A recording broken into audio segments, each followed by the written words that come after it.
My girlfriend declared, "I'm moving in with my male best friend for financial reasons without asking me first." I said, "That works out perfectly." What I told her later that night made her pack in tears. There is a certain kind of quiet that settles in a home after a storm.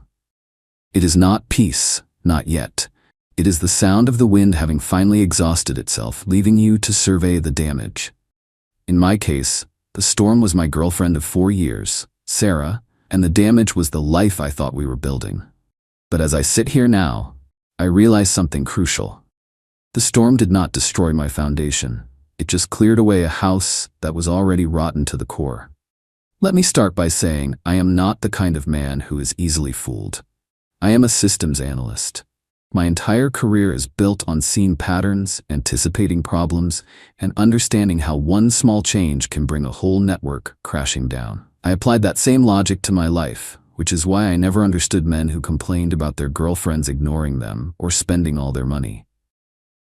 My relationship with Sarah was built on what I thought was a solid framework: mutual goals and shared investment. When we met, she was smart, ambitious, and had a clear 5-year plan. We were a team. We agreed to combine our efforts to save for a house. It was a joint venture. I made more money, so I contributed a larger percentage to our shared savings, but she was contributing too. Every decision was a discussion. We were building something, brick by brick, and I respected that. I loved her for it. Her best friend, a guy named Ethan, was the only variable I could never quite account for. He was one of those people who is perpetually on the verge of making it big. He dressed in expensive clothes he could not afford, drove a leased car he was always behind on, and carried himself with the smug certainty of a man who has never had to face a real consequence. He was always around, offering unsolicited advice, making little jokes at my expense that were just plausible enough to be deniable. Sarah always defended him. "He is like a brother to me," she would say. "He just does not have the stable foundation you do, Mark." The stability she mentioned was me. I was the foundation. And last Tuesday, she decided to test just how much weight I could bear. She came home from work with a strange energy, a mix of nervousness and forced cheerfulness. She sat me down on the couch, the one we spent 3 weekends picking out together. Then she dropped the bomb. It was not a request, it was a declaration. "I have some amazing news," she started, a little too brightly. "Ethan's roommate is moving out at the end of the month. I am going to take the spot." I just stared at her, waiting for the punchline. There was not one. She rushed to explain, her words tumbling over each other. "Think about it, Mark. It is purely for financial reasons. His rent is so much cheaper than my half of the bills here. I could save an extra $1,000 a month. We could get our house so much faster. It is the perfect solution." I let the silence hang in the air. She wanted a reaction. She wanted an argument, a debate where she could paint me as controlling or insecure. I refused to give it to her. I ran 1,000 scenarios in my head, analyzed every variable, and saw the single perfect path forward. I smiled, a calm, genuine smile. "Sarah," I said, my voice perfectly even, "that works out perfectly." The look on her face was priceless. The triumphant, prepared for a fight expression melted into pure confusion. This was not in her script. "It does?" she stammered. "Absolutely," I said, leaning back on the couch. "It is a brilliant financial decision, sacrificing a little comfort now for a bigger payoff later. That is exactly the kind of thinking that makes me so proud of you." Now she was completely off balance. She had expected a storm, but I had given her a clear, sunny day. She spent the rest of the evening talking excitedly about how much she would be able to put into our house fund, how great it would be to have Ethan as a roommate, and how mature we were being about all of this. I just nodded and agreed, adding supportive comments here and there. I was the perfect, understanding boyfriend. Later that night, as she was scrolling through apartment listings with Ethan on the phone, laughing and making plans, I waited. I let her finish the call. I let her bask in the glow of her apparent victory. Then I walked into the living room and sat down across from her. "I have been thinking about what you said," I began, my tone serious and thoughtful. "And you have inspired me. Since you are making this big move to accelerate our savings, I think it is only fair that I do the same." She looked at me, a little wary now. "What do you mean?" "Well, I said, leaning forward. I have had this offer on the table for a few weeks now. A major project based out of our company's European headquarters. It is a 2-year contract. The pay is phenomenal, and it comes with a massive completion bonus. I was going to turn it down because I did not want to leave what we are building. But now, with you moving out to save money, it just makes perfect sense. I can put my things in storage, live cheaply over there, and we can put my entire salary plus the bonus towards our goal. By the time I get back, we will have enough to buy our dream house in cash. Her jaw slowly dropped. I could see the gears turning in her head, the panic starting to creep into her eyes. You took a job in Europe? I called and accepted it this evening, I said, lying as smoothly as I had ever told the truth. They are sending the final contract over in the morning. The project starts in 3 weeks. In fact, I am ending the lease on this apartment at the end of the month. The timing is just perfect, is not it? The color drained from her face. You ended the lease? But where will I stay when I come back to visit? Visit? Sarah, the whole point of this is to save money. Flights from Europe are expensive. We need to be disciplined, both of us. This is what you wanted, a smart financial decision. Then I delivered the final blow. And since we will be managing our finances separately for the next 2 years, we need to split our shared assets now. It is the only logical thing to do. I have already drawn up a spreadsheet of the joint savings account, the furniture, everything we have accumulated. We need to figure out who gets what. She just stared at me, speechless. The brilliant plan she had cooked up with Ethan, the one where she got to live with him while keeping me and my income as her safety net, had just been vaporized. She thought she was making a simple move. She had no idea she had just triggered a system-wide collapse. The look in her eyes was no longer confusion. It was pure, unadulterated terror. She started to pack that night, but not with the cheerful excitement she had before. She packed in tears. Update 1. It has been 2 weeks since the night I dismantled our future. The fallout has been exactly as I predicted, only more satisfying. Thank you for the support and the messages. It is good to know that clear, logical thinking is still appreciated in a world of chaos. The day after our conversation was a masterclass in backtracking. Sarah woke up with red, puffy eyes and immediately tried to cancel her plan. I was not thinking clearly, she said, forcing a laugh. Moving in with Ethan is a silly idea. I do not want to do that, and you should not go to Europe. We are better together. I just shook my head, my expression one of deep, sincere regret. I cannot, Sarah. I have already signed the contract. If I back out now, I will be blacklisted at my company. My career would be over. You know I cannot do that. I had, of course, signed nothing. The contract was a PDF I had spent 2 hours creating myself, complete with official-looking letterhead I copied from my company's website. But she did not know that. Besides, I continued, using her own words against her, you were right. This is a smart financial move. We have to think about the long term. A couple of years apart is a small price to pay for a lifetime of security. Every argument she tried to make, I countered with her own initial logic.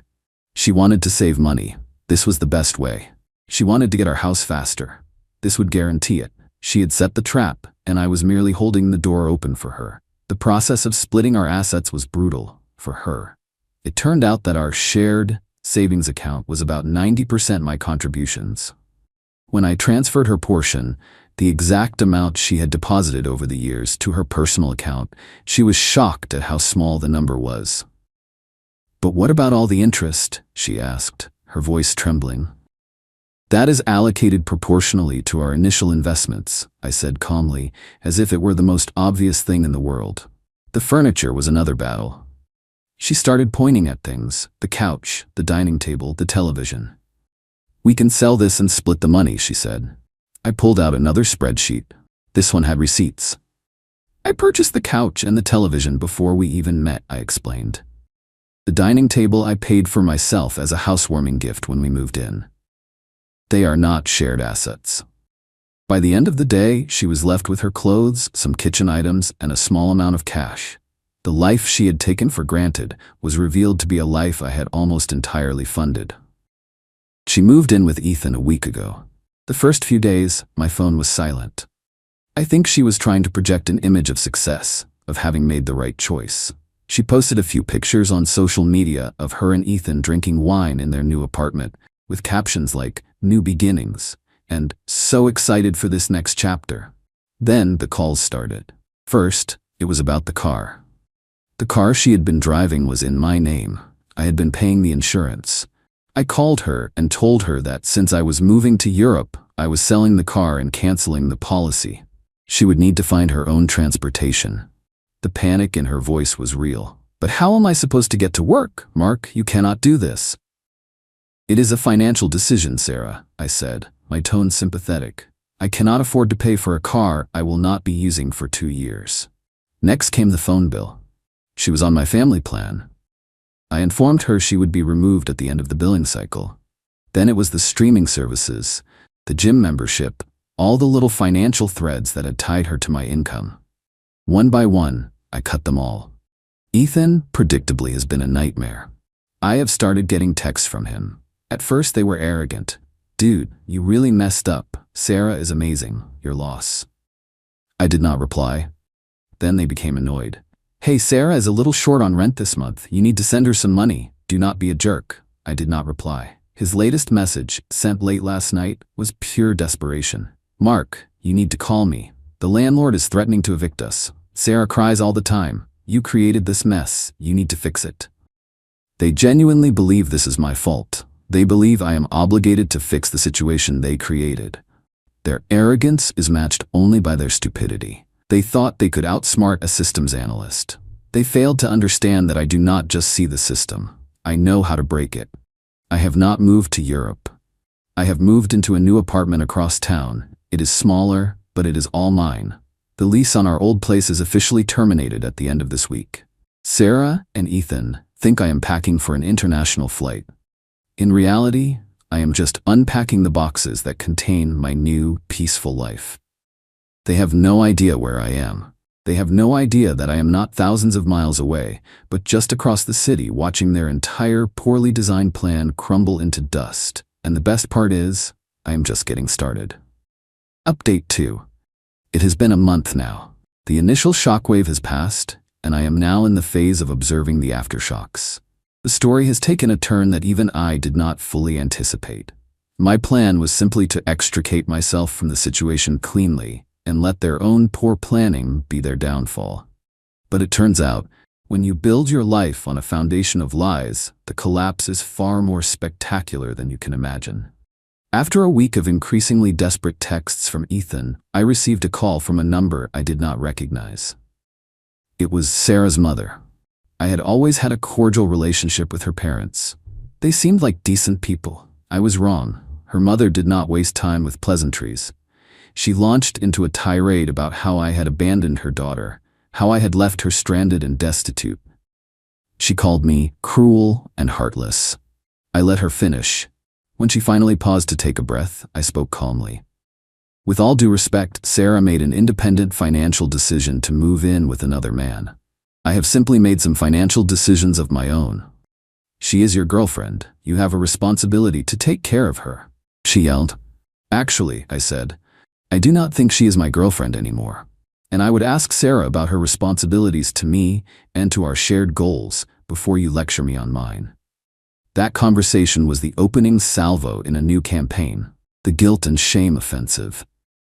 Suddenly, mutual friends started calling me. They had all heard a heavily edited version of the story from Sarah, one in which I had a sudden mental breakdown, became controlling, and punished her for trying to be financially responsible. This was a variable I had anticipated. Before this all started, when my suspicions about Sarah and Ethan first began to solidify a few months ago, I had started my real work. I am a systems analyst, remember? I analyze data, I find patterns. I had installed monitoring software on our home network, not to spy on her emails, but to track data traffic patterns. I noticed that her data usage on her laptop and phone spiked late at night, and it was all directed towards social media and messaging apps when she claimed to be working. I also noticed that their shared online grocery orders, paid for from our joint account, often included expensive items I never saw, like high-end liquor and steaks.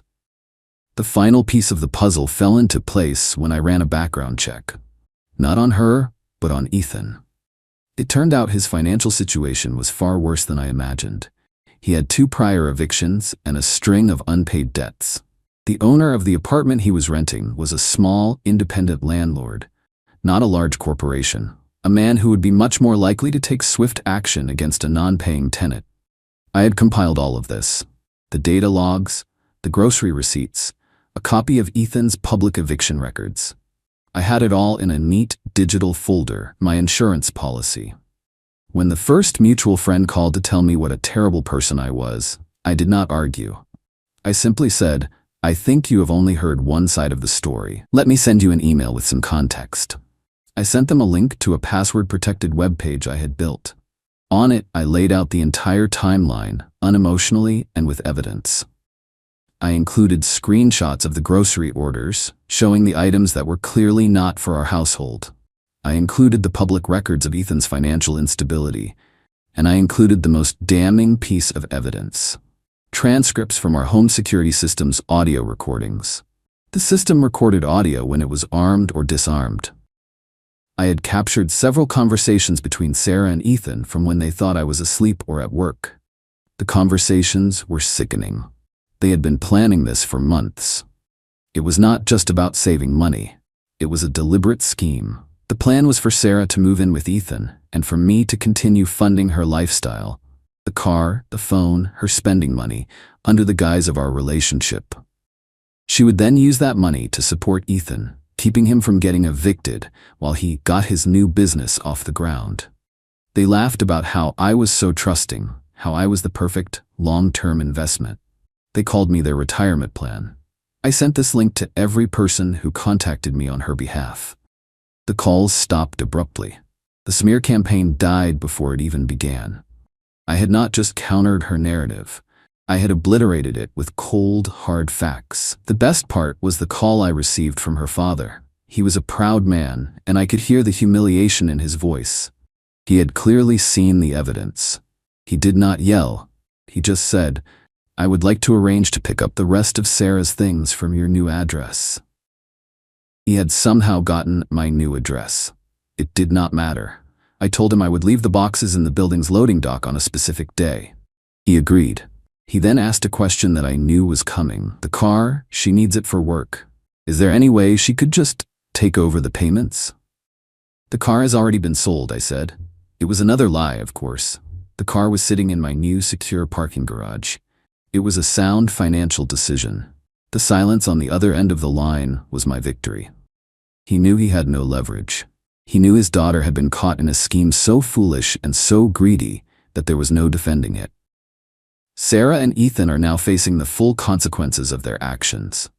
Their landlord, who I may or may not have sent an anonymous tip to regarding his tenant's financial history and the precarious nature of his new roommate's income, has started the eviction process. Sarah is unemployed. Her company, a small firm where reputation is everything, let her go after rumors of her unethical planning started to circulate. It seems one of our mutual friends works in the same industry. They are trapped in an apartment they cannot afford, with no allies left to call. They thought they were masterminds. They were just amateurs who picked the wrong target. They tried to manipulate a system without understanding that I am the one who builds the systems. And I always build in a failsafe. Final update. It has been 6 months since my old life ended, and my new one began. The dust has completely settled. The silence from their side is absolute. The story is over, and I can definitively say that I won. Not just the battle, but the entire war, and I did it without ever raising my voice. The eviction I mentioned in my last update went through. Sarah and Ethan were forced out of their apartment. The image of them trying to move their things without a car, a detail I heard from a former mutual friend, is a source of quiet satisfaction. Their brilliant plan, hatched over months of whispered phone calls and secret meetings, ended with them standing on a curb, surrounded by boxes they could not afford to move. Ethan, as I predicted, folded under the pressure. He blamed Sarah for everything, for bringing her drama into his life and for getting him kicked out. Their great friendship, the one that was like family, dissolved the moment the money ran out. He moved back to his hometown to live with his parents, a 30-year-old man defeated by his own arrogance. Sarah's fall was harder and more complete. After losing her job and her apartment, she had no choice but to move back in with her parents. But the home she returned to was not the supportive sanctuary she expected. Her father, a man who valued reputation above all, was deeply ashamed. He had seen the evidence I had compiled. He knew the truth. He and her mother were providing her with a roof over her head, but the warmth was gone. She was a disgrace to their family name, and they treated her as such. I learned through the grapevine that she has been struggling to find new work. The industry she was in is small, and word travels fast.